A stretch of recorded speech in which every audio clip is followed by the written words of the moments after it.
Hi అండి, నమస్తే. నేను మీ Devi. Welcome to Nade Creations. ఈరోజు వీడియోలో మనం స్వీట్ పొటాటో, ఒక healthy snack item boiled sweet పొటాటోని ఎలా ప్రిపేర్ చేసుకోవాలో చూద్దామండి. 19 కిడ్స్కి అయితే ఈ స్నాక్ రెసిపీ చాలా బాగా తెలుస్తుంది.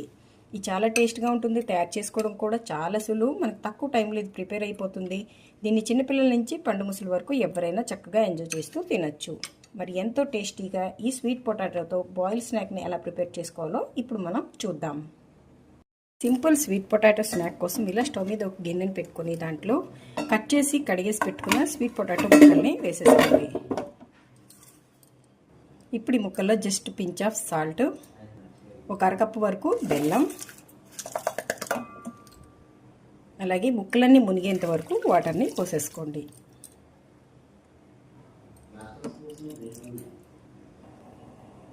ఇలా వాటర్ పోసేసుకున్న తర్వాత దీని మీద మూత పెట్టుకొని మీడియం ఫ్లేమ్లో ఈ ముక్కలన్నీ మెత్తగా అయ్యేంత వరకు మగ్గించుకోవాలి.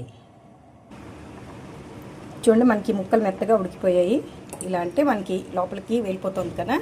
ఇప్పుడు మూత తీసి కాసేపు ఇలా ఉడికించుకుంటే మనకి వాటర్గా ఉండే పాకమంతా కూడా చక్కగా దగ్గరగా వచ్చి మనకి తినడానికి టేస్ట్గా రెడీ అవుతాయి. మనకి ఇది చక్కగా రెడీ అయిపోయండి. పాకం కూడా మనకు కొంచెం చిక్కబడింది కదా. ఇప్పుడు స్టవ్ ఆఫ్ చేసేసుకొని సర్వ్ చేసేసుకోవడమే. ఇలా బౌల్లోకి తీసుకుంటే సర్వ్ చేసుకుందికి టేస్టీగా మనకి boiled sweet potato snack ready అయిపోయింది. ఇది చాలా ఈజీ ప్రిపేర్ చేయడం. దీన్ని ఎవరైనా అంటే నెలల పిల్లల దగ్గర నుంచి పండు ముసలి వరకు చక్కగా దీన్ని ఎంజాయ్ చేస్తూ తినొచ్చు. మరి ఈ రెసిపీ మీకు నచ్చితే ఒక లైక్ కొట్టి మీ ఫ్రెండ్స్ ఈ రెసిపీని షేర్ చేయండి. మరిన్ని టేస్టీ రెసిపీస్ కోసం నాదే క్రియేషన్స్ని సబ్స్క్రైబ్ చేసుకోండి. Thank you for watching.